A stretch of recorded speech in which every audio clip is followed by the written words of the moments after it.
Nandihalli Malsandra bypass ರಸ್ತೆಗೆ ರೈತರ ವಿರೋಧ.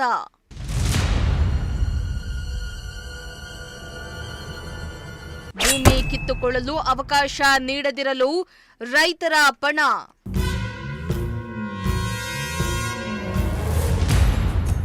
ಅಕ್ಟೋಬರ್ 13ರಂದು ಡಿಸಿ ಆಫೀಸ್ ಎದುರು ಅನ್ನದಾತರ ಹೋರಾಟ.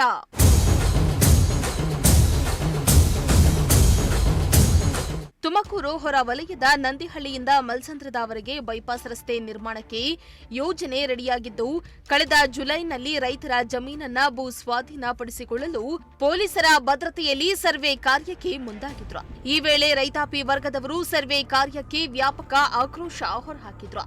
ರೈತರ ಹೋರಾಟದ ಬೆನ್ನಲ್ಲೇ ಸರ್ವೆ ಕಾರ್ಯ ಹಾಗೂ ಭೂ ಸ್ವಾಧೀನ ಪ್ರಕ್ರಿಯೆಯನ್ನ ಸ್ಥಗಿತಗೊಳಿಸಲಾಗಿತ್ತು. ಆದರೆ ಸದ್ದಿಲ್ಲದೆ ಇದೀಗ ಭೂ ಸ್ವಾಧೀನಕ್ಕೆ ಮುಂದಾಗ್ತಾ ಇದ್ದು ರೈತರನ್ನ ಕೆರಳಿಸುವಂತೆ ಮಾಡಿದೆ.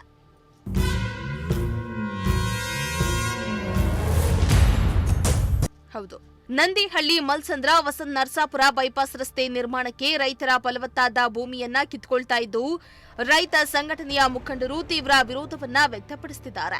ಬೈಪಾಸ್ ರಸ್ತೆಗೆ ರೈತ ಸಂಘಟನೆ ಮುಖಂಡರು ಬೈಪಾಸ್ ರಸ್ತೆ ವಿರೋಧಿಸಿ ಹೋರಾಟ ಸಮಿತಿ ರಚಿಸಿಕೊಂಡು ತೀವ್ರ ಸ್ವರೂಪದ ಹೋರಾಟಕ್ಕೆ ಅಣಿಯಾಗ್ತಿದ್ದಾರೆ. ಭೂ ಸ್ವಾಧೀನ ಕಾಯ್ದೆ 2013ರ ಕಾಯ್ದೆಯನ್ನ ಜಿಲ್ಲಾಡಳಿತ ಉಲ್ಲಂಘಿಸಿ ರೈತರ ಒಪ್ಪಿಗೆ ಇಲ್ಲದೆ ಭೂ ಸ್ವಾಧೀನಕ್ಕೆ ಅಧಿಸೂಚನೆಯನ್ನ ಹೊರಡಿಸಿದ್ದು, ಭೂ ಸ್ವಾಧೀನ ಪ್ರಕ್ರಿಯೆಗೆ ಮುಂದಾಗ್ತಾ ಇದ್ದು, ಯಾವುದೇ ಕಾರಣಕ್ಕೂ ರೈತರ ಭೂಮಿ ಕಿತ್ತುಕೊಳ್ಳಲು ಅವಕಾಶ ನೀಡದಿರಲು ರೈತ ಸಂಘಟನೆ ಮುಖಂಡರು ಪಣ ತೊಟ್ಟಿದ್ದಾರೆ.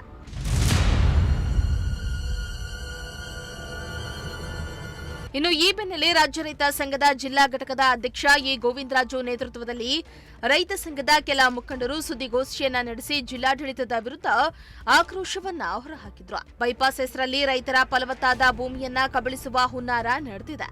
ಹೀಗಾಗಿ ಯಾವುದೇ ಕಾರಣಕ್ಕೂ ಭೂ ಸ್ವಾಧೀನಕ್ಕೆ ಅವಕಾಶ ನೀಡದಿರಲು ರೈತ ಸಂಘದ ಮುಖಂಡರು ಅಕ್ಟೋಬರ್ 4ರಿಂದ ಅಕ್ಟೋಬರ್ 6ರವರೆಗೆ ಜಾಗೃತಿ ಜಾಥಾ ನಡೆಸಲು ರೈತ ಸಂಘದ ಮುಖಂಡರು ನಿರ್ಧಾರ ಮಾಡಿದ್ದಾರೆ. ಅಲ್ಲದೆ ಅಕ್ಟೋಬರ್ 13ರಂದು ಜಿಲ್ಲಾಧಿಕಾರಿ ಕಚೇರಿ ಮುಂದೆ ಸಾವಿರಾರು ಮಂದಿ ರೈತರನ್ನ ಸೇರಿಸಿ ಬೃಹತ್ ಪ್ರತಿಭಟನೆಯನ್ನ ಮಾಡಲು ನಿರ್ಧಾರ ಮಾಡಲಾಗಿದೆ ಎಂದು ರೈತ ಸಂಘದ ಜಿಲ್ಲಾ ಘಟಕದ ಅಧ್ಯಕ್ಷ ಗೋವಿಂದರಾಜು ತಿಳಿಸಿದ್ರು.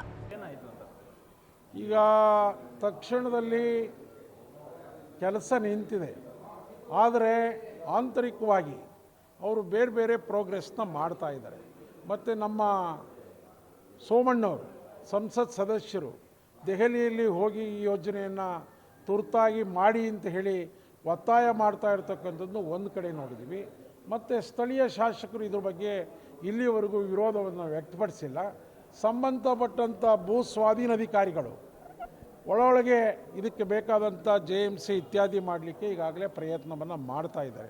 ಹಾಗಾಗಿ ನಾವು ಇದನ್ನು ವಿರೋಧ ಮಾಡಿ 13ನೇ ತಾರೀಕು ಬರೋ ತಿಂಗಳ ಅಕ್ಟೋಬರ್ 13ನೇ ತಾರೀಕು ಜಿಲ್ಲಾಧಿಕಾರಿಗಳ ಕಚೇರಿಯ ಮುಂಭಾಗದಲ್ಲಿ ಸಾವಿರಾರು ಜನ ರೈತರು ಸೇರಿ ಯಾವುದೇ ಕಾರಣಕ್ಕೂ ಸರ್ಕಾರ ಇದನ್ನು ಕೈ ಬಿಡಬೇಕು, ಇದನ್ನು ಮಾಡಲಿಕ್ಕೆ ನಾವು ಬಿಡೋದಿಲ್ಲ ಅಂತಕ್ಕಂಥ ಮಾತನ್ನು ಹೇಳಲಿಕ್ಕೋಸ್ಕರವಾಗಿ ಜಿಲ್ಲಾಧಿಕಾರಿಗಳ ಕಚೇರಿಯ ಮುಂಭಾಗದಲ್ಲಿ ಪ್ರತಿಭಟನೆ ಮಾಡ್ತೀವಿ. ಇನ್ನು ಬೈಪಾಸ್ ರಸ್ತೆ ನಿರ್ಮಾಣಕ್ಕೆ ಸುಮಾರು 44 ಹಳ್ಳಿಗಳಿಂದ ಬರೋಬ್ಬರಿ 650 ಎಕರೆ ಜಮೀನನ್ನ ವಶಪಡಿಸಿಕೊಳ್ಳಲಾಗ್ತಾ ಇದ್ದು, ಭೂ ಸ್ವಾಧೀನದಿಂದಾಗಿ 750ಕ್ಕೂ ಹೆಚ್ಚು ಕುಟುಂಬಗಳು ಬೀದಿಗೆ ಬೀಳಲಿವೆ. ಬೈಪಾಸ್ ರಸ್ತೆ ನಿರ್ಮಾಣ ಯೋಜನೆಯಿಂದಾಗಿ ಸಾಮಾಜಿಕ ಪರಿಣಾಮಗಳ ಬಗ್ಗೆ ಅಧಿಕಾರಿಗಳು ಸರ್ವೆ ನಡೆಸದೆ ಭೂ ಸ್ವಾಧೀನಕ್ಕೆ ಮುಂದಾಗಿದೆ ಎಂದು ರೈತ ಸಂಘ ದೂರಿದ್ದಾರೆ. ಏನು ವಸಂತ ನರಸಾಪುರಕ್ಕೆ ರಸ್ತೆಯನ್ನು ಮಾಡಲಿಕ್ಕೆ ಸರ್ಕಾರ ಹೊರಟಿದೆ, ಇದೊಂದು ಅವೈಜ್ಞಾನಿಕವಾದಂಥ ಕಾಮಗಾರಿ. ಏಕೆಂದರೆ ಈಗಾಗಲೇ ಆಲ್ಟರ್ನೇಟಿವ್ ರಸ್ತೆಗಳಿದೆ, ಭಾಳಷ್ಟು ರಸ್ತೆಗಳು ಇರೋದರಿಂದ ಮತ್ತೊಮ್ಮೆ ರಸ್ತೆಯನ್ನು ಮಾಡೋದ್ರಿಂದ ಭಾಳಷ್ಟು ಕುಟುಂಬಗಳು ಅಪಾಯಕ್ಕೆ ದೂಡ್ತವೆ. ಸಾವಿರಾರು ಎಕರೆ ಭೂಮಿ ಸ್ವಾಧೀನ ಆಗ್ತದೆ. ಭಾಳ ಫಲವತ್ತಾದಂಥ ಭೂಮಿ, ನಗರಕ್ಕೆ ಹತ್ತಿರ ಇರ್ತಕ್ಕಂಥ, ಸುಮಾರು 1 ಎಕರೆಗೆ 2-3 ಕೋಟಿಗಿಂತಲೂ ಹೆಚ್ಚು ಬೆಲೆ ಬಾಳ್ತಕ್ಕಂಥ ಸುಮಾರು 100 ಎಕರೆ ಜಮೀನಿನಲ್ಲಿ ಅಡಿಕೆ, ತೆಂಗಿದೆ, 100 ಎಕರೆ ಭೂಮಿ ಒಳಗಡೆ ಹಣ್ಣು ಹಂಪಲುಗಳನ್ನು ಬೆಳೀತಕ್ಕಂಥ ಪ್ರದೇಶ, ಬೋರ್ವೆಲ್ ಹೊಂದಿರತಕ್ಕಂಥ ಪ್ರದೇಶ, ಅವೆಲ್ಲವೂ ಹಾಳಾಗ್ತವೆ. ಅದರ ಜೊತೆಯಲ್ಲಿ 100 ಮನೆಗಳು ಸ್ವಾಧೀನಕ್ಕೆ ಒಳಪಡ್ತವೆ. ಇಟ್ಕೆ ಫ್ಯಾಕ್ಟ್ರಿ, ಬೇರೆ ಬೇರೆ ದನಿನ ಶೆಡ್ಡುಗಳು, ಈ ರೀತಿಯ ಅನೇಕ ಒಂದು ಅಭಿವೃದ್ಧಿ ಆಗಿರತಕ್ಕಂಥ ಎಲ್ಲ ನಾಶ ಆಗ್ತವೆ. ಹಾಗಾಗಿ ಇಂಥ ಅವೈಜ್ಞಾನಿಕ ಕಾಮಗಾರಿಯನ್ನು ಕೈ ಬಿಡಬೇಕು. ಯಾವುದೇ ಕಾರಣಕ್ಕೂ ಭೂ ಸ್ವಾಧೀನ ಮಾಡಬಾರ್ದು ಅಂತಕ್ಕಂಥದ್ದು ನಮ್ಮ ಒತ್ತಾಯ. ಇನ್ನು ದಾಬಸ್ಪೇಟೆಯಿಂದ ಗುಬ್ಬಿಯವರೆಗೂ ಬೈಪಾಸ್ ರಸ್ತೆ ನಿರ್ಮಾಣ ಮಾಡದಂತೆ ಜಿಲ್ಲಾಧಿಕಾರಿಗಳಿಗೆ ಮನವಿ ಮಾಡಿದ್ರೂ ಸ್ಪಂದಿಸ್ತಾ ಇಲ್ಲ. ಹೀಗಾಗಿ ಅಕ್ಟೋಬರ್ 13ರಂದು ಜಿಲ್ಲಾಧಿಕಾರಿ ಕಚೇರಿ ಮುಂದೆ ಪ್ರತಿಭಟನೆಯನ್ನ ನಡೆಸಲು ರೈತ ಸಂಘ ನಿರ್ಧಾರ ಮಾಡಿದೆ. ಒತ್ತಾಯವನ್ನ ಮಾಡಿದ್ದೀವಿ. ಅವರು ಆದೇಶ ನೀಡಿದ್ರು ನಾವು ಅದನ್ನು ಮೀರಿ ಹೋರಾಟ ಮಾಡಲೇಬೇಕಾಗ್ತದೆ. ನಮ್ಮ ನೋವನ್ನು ಹೇಳ್ಕೊಳ್ಳೇಬೇಕಾಗ್ತದೆ. ಅದು ನಾವು ಮಾಡ್ತೀವಿ.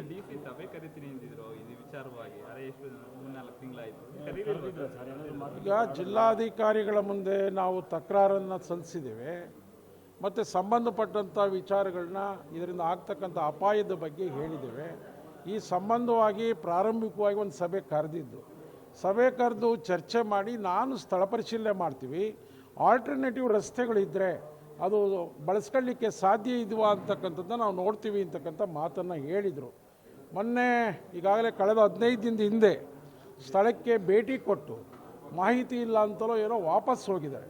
ಹಾಗಾಗಿ ನಾವು ಮತ್ತೆ ಒತ್ತಾಯ ಮಾಡ್ತೀವಿ, ತಮ್ಮ ಮೂಲಕ ಸ್ಥಳ ಪರಿಶೀಲನೆ ಮಾಡಬೇಕು, ವಾಸ್ತವಾಂಶಗಳನ್ನ ಅರ್ಥ ಮಾಡಬೇಕು. ಒಟ್ನಲ್ಲಿ ದಾಬಸ್ಪೇಟೆ ಗುಬ್ಬಿವರೆಗೂ ಬೈಪಾಸ್ ರಸ್ತೆ ನಿರ್ಮಾಣಕ್ಕೆ ರೈತರಿಂದ ತೀವ್ರ ವಿರೋಧ ವ್ಯಕ್ತವಾಗ್ತಾ ಇದ್ದು, ಮುಂದಿನ ದಿನಗಳಲ್ಲಿ ರೈತ ಸಂಘದ ಹೋರಾಟ ಯಾವ ಸ್ವರೂಪ ಪಡೆದುಕೊಳ್ಳಲಿದೆ ಅನ್ನೋದನ್ನ ಕಾದು ನೋಡಬೇಕಾಗಿದೆ. ಕ್ಯಾಮರಾ ಪರ್ಸನ್ ರಾಕೇಶ್ ಜೊತೆ ದೀಪಕ್, ಪ್ರಜಾಶಕ್ತಿ ಟಿವಿ, ತುಮಕೂರು.